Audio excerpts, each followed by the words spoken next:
Quand je voulais me marier, j'avais rencontré une fille. C'était une fille des familles riches là. Ah, vraiment. Quand tu es riche, il faut briser tes enfants. Hein. Alors moi, j'étais pauvre, mais je l'aimais. Je voulais l'épouser. Elle m'a traité selon ma pauvreté présente. Elle n'a pas vu ma gloire future. C'est ça les orgueilleux. Ils ne voient jamais la gloire future des autres. Ils sont tellement aveuglés par ce qu'ils sont qu'ils ne voient pas la trajectoire de la vie des autres. Alors elle, je l'accompagne. Tu sens vraiment que quand elle vient te voir vraiment quoi. C'est comme si elle te fait grâce. Elle s'assied sur ta chaise vraiment en mode je fais quoi ici? Elle ne peut pas boire, elle ne peut rien toucher. Ah, j'en avais jusque là. J'ai dit non, cette fille est orgueilleuse, elle va détruire mon ministère. Maman, viens, je t'accompagne, rentre chez vous. Et puis je l'accompagne. Et même ton argent, elle ne peut pas prendre. Pourquoi? C'est l'argent des offrandes. Oh, je ne peux pas épouser un homme de Dieu, je vais vivre des offrandes. Et si tu épouses quelqu'un qui travaille à Pain Victoire, tu vas vivre du pain. Et si tu épouses un professeur, tu vas vivre de l'argent des élèves. Mais c'est ça, non? Des gens vraiment qui complexent des fois les hommes de Dieu. Oh, vraiment. Et l'avocat vit de quoi? Des problèmes des gens. S'il n'y a pas de problème, il va vivre. Alors ce jour-là, je la mets dans la voiture. Quand je la mets dans la voiture, je prends l'argent. Je donne au taxi, mais je dis, mets dans Ataboui, qui est né dans Bongana. L'orgueil. Et je ne peux pas m'en dire le futur, hein, dans les futurs. Dans les futurs. Il y a l'orgueil social. Tu es orgueilleux seulement parce que tu es d'une bonne famille. Il y a des gens qui sont comme ça. Il est orgueilleux parce qu'il est d'une grande famille. D'autres sont orgueilleux parce qu'ils ont des diplômes. D'autres sont orgueilleux parce qu'ils sont beaux, parce elles sont belles. D'autres orgueilleux parce qu'il est fort physiquement. D'autres parce qu'il est élégant. D'autres sont orgueilleux parce qu'ils ont de l'argent. D'autres sont orgueilleux parce qu'ils ont des biens. D'autres sont orgueilleux parce qu'ils sont saints. D'autres sont orgueilleux parce qu'ils ont l'onction. D'autres sont orgueilleux parce qu'ils connaissent. D'autres sont orgueilleux parce qu'ils prêchent bien. Il y a de l'orgueil partout, partout. D'autres même sont orgueilleux d'être dans une église. Il y a même l'orgueil de l'église. D'autres ont l'orgueil même du pasteur. Moi, mon pasteur, c'est tel. Il se vante même d'un pasteur. C'est terrible, hein? Ton orgueil vient d'où? Dieu t'interdit de t'enfler. Alléluia. Notre orgueil vient de quoi? De penser que tu as réussi par toi-même. De penser que tu es grand par toi-même. De penser que tu es grand parce que tu es plus intelligent, plus courageux. Non, c'est la grâce de Dieu. Parce qu'il y a des gens qui travaillent plus que toi mais qui échouent. Il y a des gens qui ont étudié plus que toi, mais qui n'ont pas ce que tu as. Il y a des personnes plus belles que toi, mais qui ne sont pas mariées. Il y a des personnes plus fortes que toi, mais qui n'ont aucun travail. C'est la grâce de Dieu. Ne dis jamais que c'est ma force. Ne dis jamais que c'est mon intelligence, mais dis que c'est l'Éternel. Reconnaître que c'est Dieu qui t'a donné le succès, ça brise, ça humilie. Chaque fois qu'on m'a posé des questions sur mon ministère et que j'expliquais sans parler de la grâce de Dieu, de la faveur de Dieu, le Saint-Esprit m'a dit, ne témoigne plus jamais comme ça, c'est un mensonge. Ce n'est pas parce que tu as beaucoup prié, ce n'est pas parce que tu t'es sanctifié, je t'ai fait grâce, je t'ai fait grâce, je t'ai fait grâce. Il y a des pasteurs qui connaissent plus que toi et qui ont de l'onction plus que toi et qui prient plus que toi. Je leur ai pas donné ce que je t'ai donné, je t'ai fait grâce. C'est la grâce. Reconnaître la grâce, ça brise et ça empêche d'être orgueilleux. Si tu veux garder le succès, ne deviens jamais orgueilleux. Ne deviens jamais grand à tes propres yeux. Où tu te regardes dans le miroir et tu te dis à toi-même, vous êtes danger, l'équipe bongo. Wana satana bandi na vina yo. Wana pensa, au bandi ko éclater. Vous voyez quand le crapaud gonfle, il devient vilain, n'est-ce pas? Hein? Le crapaud de fait gonfle, il fait ouah, ouah, ouah. Et quand tu es orgueilleux, tu fais ouah, ouah. Et le danger de l'orgueil, c'est quoi? C'est que quand on est orgueilleux, on ne sait pas qu'on est orgueilleux. C'est pourquoi il faut dire à tes amis qui sont autour de toi, je suis orgueilleux ou humble. Il va te dire, oh, comment le ligne de mon corps insupportable. Oh, moi! Oh, comment pensa? Oui, tu vois, tu ne vois pas ton dos. Qui voit ton dos? C'est ton voisin. Est-ce que tu vois ta nuque? C'est ton voisin. Et des fois, c'est ta femme qui peut te dire que tu es orgueilleux ou pas. C'est ton mari qui peut te dire que tu es orgueilleuse ou pas. Ce sont tes amis proches qui peuvent te dire, Parce que souvent l'orgueilleux ne sait pas. Mais il y a des orgueilleux qui le veulent. Hein. Lui-même travaille ça. Mais la plupart des orgueilleux ne savent pas. Parce que tu peux même avoir l'orgueil dans la sanctification, l'orgueil de la consécration, l'orgueil de l'onction, l'orgueil de la prédication. Tu peux avoir ça. Tu peux avoir l'onction et ça te rend orgueilleux. Satan était orgueilleux des choses spirituelles. Si vous ne savez pas, ce qui a engendré tous les péchés, ce n'est pas l'orgueil matériel, intellectuel, c'est l'orgueil spirituel. Satan était orgueilleux spirituellement. Il a dit, je monterai, je deviendrai comme le Très-Haut. Ne dis jamais que c'est toi. Dis, c'est la grâce de Dieu. Ne dis pas parce que j'ai beaucoup jeûné. Il y a des gens qui habitent Mangengenge, qui n'ont pas ton onction. Amen. Hein? C'est Dieu qui t'a fait grâce. Alors quand tu regardes ton argent, tu dis merci Seigneur. Merci Seigneur. La reconnaissance pousse à la gratitude et aux actions de grâce. Soyez humble. Amen. Hein? Ne sois jamais grand à tes propres yeux. Tu vas chuter. Dieu va t'abandonner. L'orgueil précède la chute et l'humilité précède la gloire. Dieu, quand tu veux monter, il te fait descendre. Et quand tu montes, il te détruira. Ne soyez jamais comme les haricots pourris dans la casserole. Les haricots pourris montent toujours. Les bons haricots comestibles descendent. Soit les bons haricots qu'on peut manger descendent. Humilie-toi, Dieu va t'élever. Mais quand tu dis haricots pourris. Et vous savez, l'orgueil, c'est très vilain. Hein? Amen. Hein? Et ça rend vilain. Tu vas voir quelqu'un de très humble, il est beau. Les gens humbles sont beaux, n'est-ce pas? Ils sont beaux. Tu vois vraiment, il est beau, il est beau. Mais quand ce mec devient orgueilleux, tu vois le nez commence à gonfler. Vrai ou faux? Ouais, l'orgueil fait grossir le nez. Je ne sais pas pourquoi. Quelle relation entre le nez et l'orgueil? On va comprendre ça un jour. Il a des yeux hautains, un visage hautain. Et aussi l'orgueil abîme la bouche.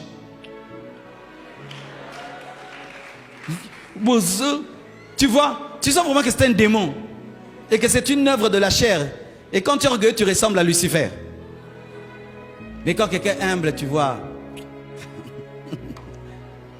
Ah oui, mes frères, une belle femme qui est orgueilleuse, est-ce qu'on va encore sa beauté?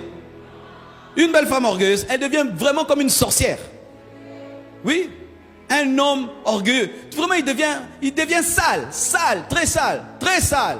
Et certains dans la vie, ils pensent que non, ils ont des démons qui les combattent. Non, tu es tellement orgueilleux que personne ne veut être ton ami.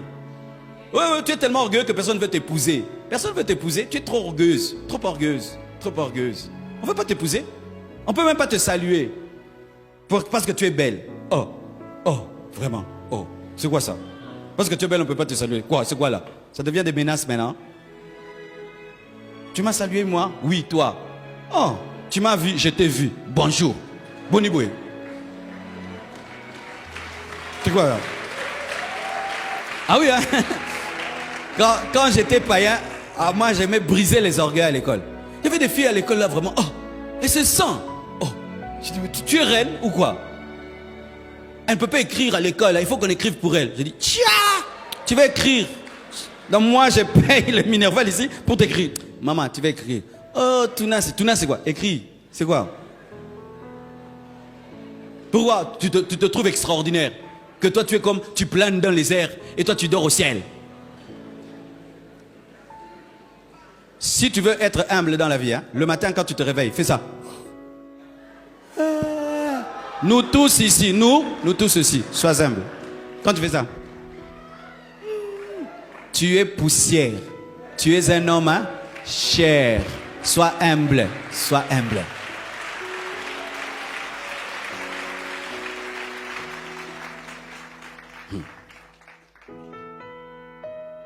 Quelqu'un vient te voir, tu les regardes d'ici jusqu'en haut. Pourquoi tu es comme ça? Pourquoi vous regardez les gens comme ça? Pourquoi tu regardes les gens comme ça? Les gens voient comment tu regardes, hein? C'est pourquoi tu n'as pas de grandes relations. Faites très attention, soyez humble. Ce n'est pas parce que tu as que les autres n'auront pas. Ce n'est pas parce que tu es arrivé que les autres ne monteront pas. Soyez humble.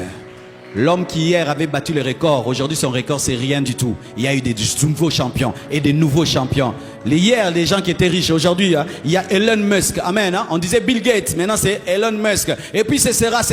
Soyez humble. Hier on parlait de Paul, aujourd'hui on parle de Marcelo. Soyez humble. Et demain on va parler de toi. Je dois être humble. Je dois être humble. Soyez humble. Arrêtez ces choses-là. De regarder les gens de la plante de pied, de les juger. Tu as un diplôme ou pas? Faites très attention. Il a laissé une voiture comment dehors? Faites attention. Ne juge pas les gens selon leur apparence. Il se peut que c'est David. Pour l'instant, c'est un berger. Demain, ça va devenir un roi. Faites très attention. Dans cette église, il y a des gens qui sont venus dans la faiblesse, mais aujourd'hui, qui sont une grande bénédiction pour cette église. Et une grande bénédiction. Mais hier, ils ne pouvaient même pas donner 10 $, ni 5 $. On les a traités avec honneur. On les a traités avec respect. Dieu les a bénis. Aujourd'hui, ils sont en train de soutenir ce ministère. Soyez humbles. Ne parle jamais à quelqu'un comme s'il ne mérite pas ta présence. Fais vite, fais vite, fais vite, fais vite. Et Dieu, tu es Dieu. Même Dieu donne le temps aux gens. Toi non, sans bon.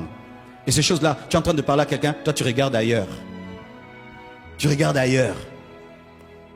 Hein, tu disais, parle et je t'écoute. Ne faites jamais ça. Tu ne connais pas. Dieu qui voit va t'abaisser. Les hommes qui respectent les hommes, Dieu les élève parmi les hommes. Les hommes qui respectent les hommes, Dieu les élève parmi les hommes. Respectez les hommes, honorez les hommes. Même si tu es grand, respecte les autres, sois humble et Dieu te gardera. J'étais dans des endroits très beaux, oui, mais le service était rempli d'orgueil. Je ne suis jamais plus revenu. Et je suis allé dans des endroits simples. Il y avait tellement d'humilité et d'amour. J'y reviens souvent. Parce que ce qui est important dans la vie de l'homme, c'est là où il est respecté et c'est là où il est honoré. Tu vois, tu as une belle maison, personne ne vient chez toi. Pourquoi? Mais on va chez ton frère là qui est pauvre. Hein? Tout le monde va là-bas. Parce que là-bas, les gens se sentent honorés. Mais chez toi qui as tout, personne ne vient. Parce que quand on vient chez toi, tu regardes même comment les gens mangent. Tu critiques les gens. Tu reçois les gens avec dédain. Il est là, ça fait 1 heure. Toi, tu ne viens pas. Des choses pareilles. Quelqu'un vient te chercher. 1 heure, tu sais qu'il est là. Tu t'occupes. Lui doit rester là, quoi. Et il doit dormir sur la chaise en t'attendant. Ne faites pas ça. Tu vas descendre. Tu vas descendre, frère. J'aimerais vous présenter un verset qui montre à quel point Dieu veille sur l'humilité. 2 Corinthiens 12, versets 6 à 9. La Bible dit ceci. Si je voulais me glorifier, je ne serais pas un insensé, car je dirais la vérité. Mais je m'en abstiens, afin que personne n'ait à mon sujet une opinion supérieure à ce qu'il voit en moi ou à ce qu'il entend de moi. Et pour que je ne sois pas enflé d'orgueil, à cause de l'excellence de ces révélations, il m'a été mis une écharde dans la chair, un ange de Satan pour me souffleter et m'empêcher de m'enorgueillir. 3 fois j'ai prié le Seigneur de l'éloigner de moi. Et il m'a dit, ma grâce te suffit, car ma puissance s'accomplit dans la faiblesse. Je me glorifierai donc bien plus volontiers dans mes faiblesses, afin que la puissance de Christ repose sur moi. Acclamons la parole du Seigneur. Ça, c'est parmi les versets profonds de la Bible. Paul dit, je peux me glorifier parce que j'ai des choses. Et c'est vrai, Paul a reçu la révélation de Christ plus que Pierre. Il a reçu la révélation de Christ plus que tous les apôtres qui l'ont vu physiquement. Il est venu après, il a fait un plus grand travail. Il dit, je peux me glorifier de cela.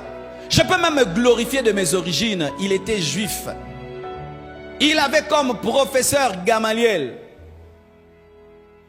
C'était un homme versé dans les Écritures, intègre selon le judaïsme.